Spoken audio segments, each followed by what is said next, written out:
This is your storyteller welcoming you back to the Nocturne Horrors. We recently hit 400 subscribers. On behalf of all the things that go bump in the night, I want to extend a heartfelt thank you to each and every one of you for your support. When I first started telling these twisted tales just a few months ago, I never imagined I would find such a devoted audience. But your comments and feedback on every bone-chilling story have shown me what a morbidly magnificent community we have here. While I may not be able to personally respond to every comment, know that I devour each one hungrily. You fill this channel with an eerie energy that keeps me inspired to bring you more terrifying tales. So thank you, from the deepest graves of my undead heart, for being such a fantastically frightening audience. And don't worry, I have plenty of new horrors in store to haunt your nightmares. So stay creepy, my friends. The best is yet to come.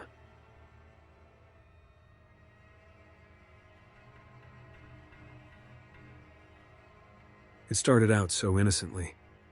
"Daddy, can I tell you about my new friend David?" My 5-year-old son Jack asked me one day after I picked him up from kindergarten. I smiled and said sure, expecting to hear some silly story about a made-up playmate, as kids often have at that age. "David is my very best friend," Jack began excitedly. "He lives in my closet, and we play together every night after you and Mommy say goodnight. David knows all kinds of games and songs that I never heard before. He's really good at hide-and-seek, too. One time I couldn't find him for a whole hour." I chuckled, thinking how wild my son's imagination was, dreaming up hiding spots for his imaginary buddy.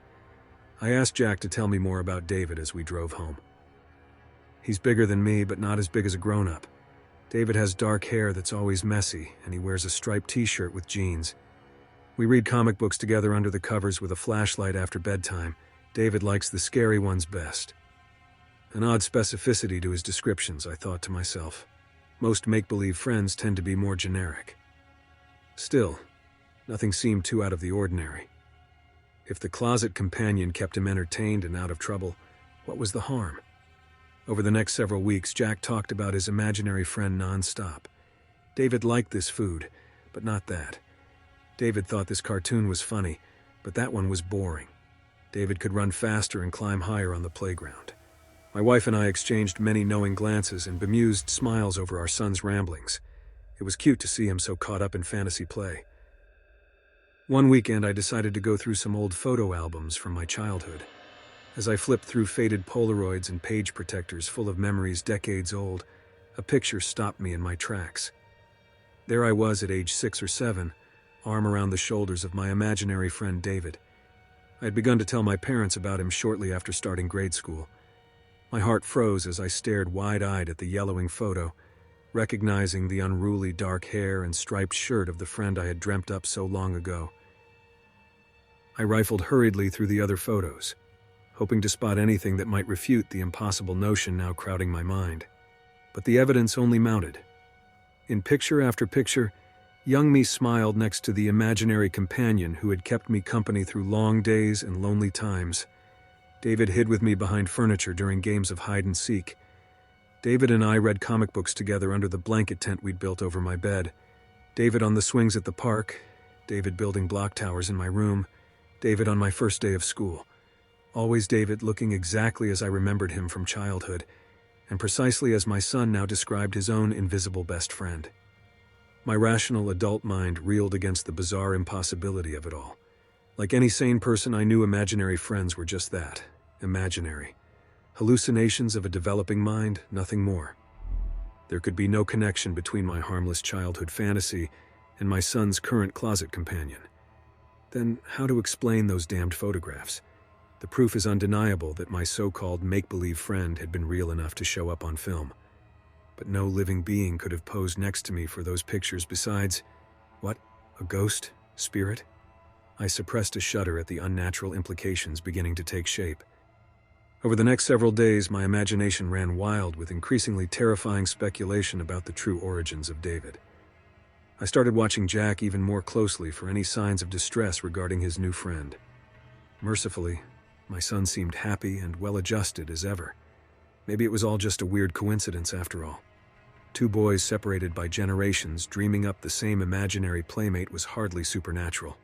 I began to hope my panicked overreaction would fade in time, and life could return to normal again. That fragile hope lasted 2 weeks, until the drawing. Jack proudly presented the crayon sketch to my wife and me one evening after dinner. "Look what me and David made today." Scribbled in haphazard strokes of blue and green stood 2 crudely rendered figures holding hands. One was clearly meant to be Jack, complete with spiky dark hair and a striped t-shirt. Next to him, dark locks peeking out from under a baseball cap, my son had drawn the imaginary friend we'd heard so much about. In one corner, Jack had penciled, "Me and David." Any last shred of denial I had clung to burned away at that moment. No one but me had ever seen David's face before. Yet here was his image perfectly captured by Jack, right down to the perpetual half-grin and bright green eyes. Eyes that as a child I had stared into for hours as we lay awake long past bedtime, whispering secrets back and forth in the darkness of my room.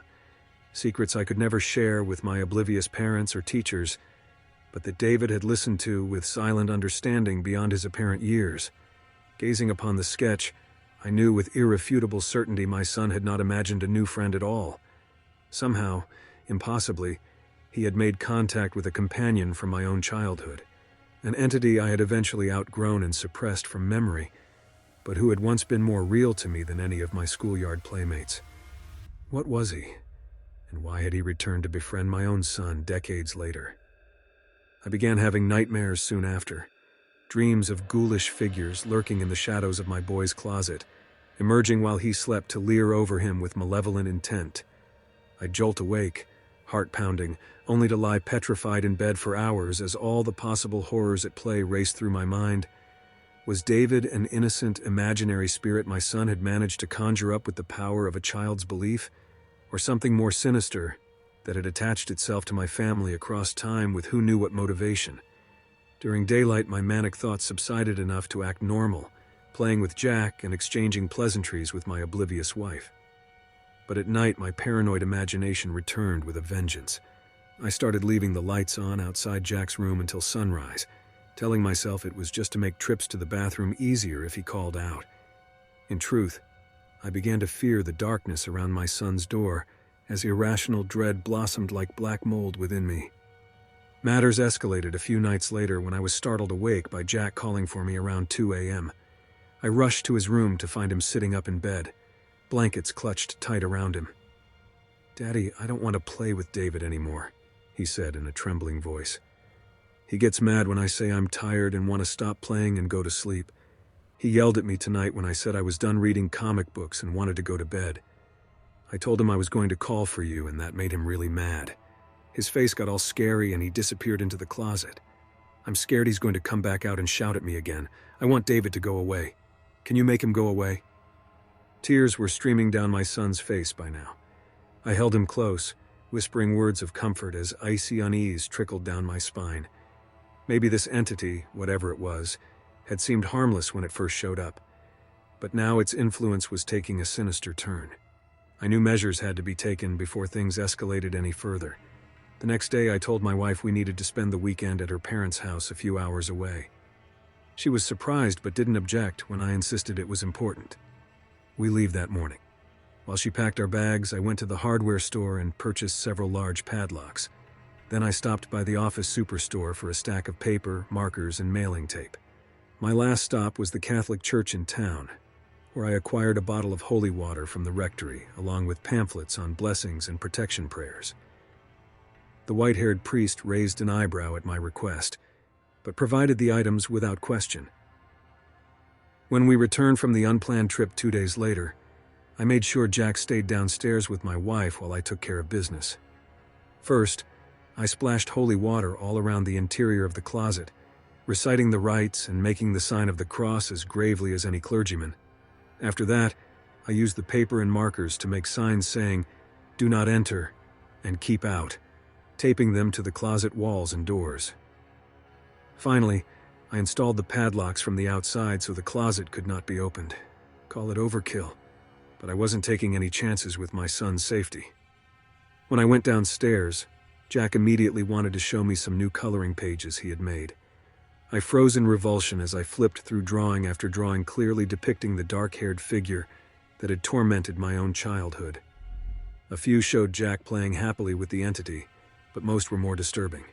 penciled figures of my terrified son cowering in bed as the shape loomed nearby, crude images of the thing yelling with rage, jagged lines for teeth bared in an inhuman snarl. Any doubts about the evil nature of Jack's imaginary friend dissolved on the spot. I scooped my son into a fierce hug, quietly promising nothing would hurt him while I was around. After the violent drawings, I feared for his safety each night, but the closet stayed securely locked, and Jack reported no more frightening encounters with David. I could only pray my makeshift sanctification had worked. Still, I knew this reprieve could be temporary before whatever inhabited that closet returned in some other form. I had to take advantage of the quiet period to learn more about what we were dealing with and how to banish it for good. My wife thought I had lost my mind when I started spending every available moment in occult bookshops, checking out library books on paranormal phenomena, and even browsing sketchy websites advertised on late-night radio shows. I devoured everything I could find on imaginary friends, childhood possessions, and spiritual entities able to transcend time. The hours I spent poring over such esoteric sources came at a high cost. My wife grew exhausted with my obsession, not to mention my refusal to let Jack sleep in his own room or even enter unsupervised. The boy struggled to understand why Daddy now forbade him from the closet that had been the source of so much fun and friendship. Most nights he cried out in his sleep from nightmares I could only imagine. I tried to comfort and distract him as best I could, but knew no true peace awaited any of us until I found a permanent solution. Solace finally came just over a month later. It started with a late-night podcast interviewing a supposed expert on metaphysical parasitic entities. He claimed such beings can feed off human fear and misery, using it to grow in power the longer they are connected to an individual. Children's unrestrained imaginations make them prime targets, with invisible friends, often the way an entity first makes contact. Once attached, it will do anything necessary to prolong that connection through manipulation, intimidation, or even violence. The host asked how to banish such beings fully, once discovered. The expert described an elaborate ritual involving blood offerings, incantations in ancient languages, and burning rare medicinal herbs during a lunar eclipse. While that all sounded unfeasibly dramatic, not to mention hazardous, one aspect caught my interest.